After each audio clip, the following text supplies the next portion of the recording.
ఇలానే రామ్ రామ్ అందరు కానీ నేను వీడియో మర్చిపోయినా ఇప్పుడు చెప్తున్నాను ప్రాసెస్ అని చెప్పాను. హాయ్ అండి, మీకందరికి రామ్ రామ్ అండి. నా వీడియో చూడండి. మేమండి జాతర వచ్చినామండి.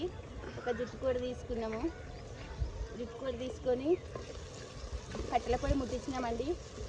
మరొక కుండ పెట్టినాము. కట్టెల పొయ్యి ముట్టించి ఒక కుండ పెట్టి అందులో కొంచెం నూనె వేసినండి, ఉల్లిపాయలు వేసినండి, పసుపు వేసినండి, ఇక అల్లం వెల్లిగడ్డ వేసినండి.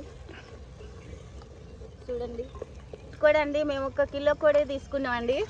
ఇక కొట్టించినామండి. వాళ్ళే 0 కొట్టిండ్రు. అందులో ఇంత ఉప్పు, కారము, అల్లం వెల్లిగడ్డ, నూనె వేసినండి, మిక్స్ చేసిన. ఇక చూడండి ఎంత బాగుంది జుట్టుకోడి. బాగుంటుందండి జుట్టుకోడి. అసలు నాటుకోడి ఎట్లా ఉంటుందో జుట్టుకోడి కూడా అలాగే ఉంటుందండి. మీరు ఎప్పుడన్నా ట్రై చేసి చూడండి, బాగుంటుంది జుట్టుకోడి.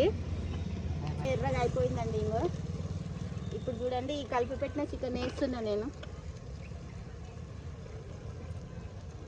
కొంచెం సేపు ఊరబెట్టాలండి. ఊరితే బాగుంటుందండి. ఇళ్ళకు ఉప్పు కారం అంతా ఇనికిపోతుంది. ఊరబెట్టి కుండలో వండాలండి, చాలా బాగుంటుందండి. మీరు కూడా ఒకసారి ట్రై చేసి చూడండి.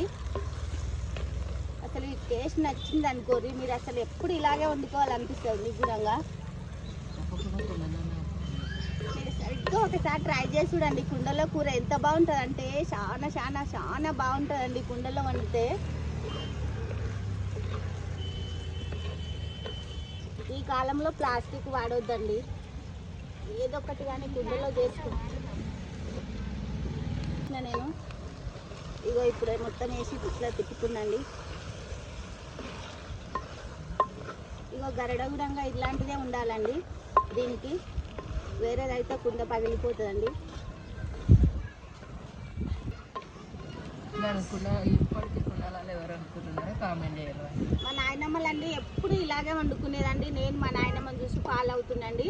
మీరు కూడా ఎంతమంది కుండలు వండుకుంటారో కూడా ఒకసారి కామెంట్ చెప్పండి.